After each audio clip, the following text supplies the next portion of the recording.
तर छत्र निजामपूर ग्रामपंचायतीच्या नावाचा मुद्दा चर्चेत आलेला आहे। किल्ले रायगड ज्या ग्रामपंचायतीच्या अंतर्गत येतो त्या ग्रामपंचायतीचं नाव निजामपूर आहे।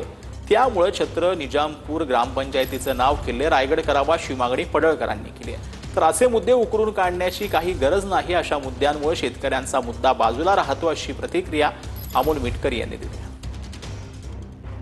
रायगड ज्या ग्रामपंचायतच्या अंतर्गत येतो त्या ग्रामपंचायतीचं नाव छत्र निजामपूर आहे।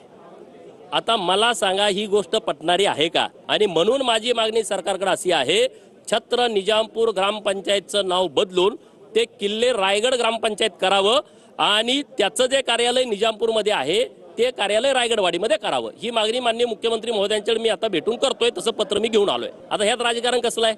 उद्या काय निवडणूक आल्यात? आता रायगडाच्या पायथ्याशी निजामपूर नावाचं गाव आहे, हे आता कुठेतरी माहीत व्हायला लागलं आता। पण शेतकऱ्यांबद्दल आपण कधी बोलणार आहोत की नाही? हेच मुद्दे घेणार आहोत, ह्याचं नाव ते करा, त्याचं नाव ते करा। अरे याच्या पलीकडे काही महाराष्ट्र आहे का नाही? किती दिवस करणार आहोत आपण? हे कर्जमाफीकडे शेतकरी आस धरून बसलाय।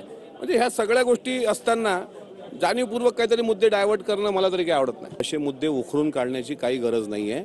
असे मुद्दे काढल्यामुळे थोड्या वेळ आपल्याला पब्लिसिटी भेटते, पण मूळ मुद्दा जो शेतकऱ्यांचा असतो तो बाजूला पडतो।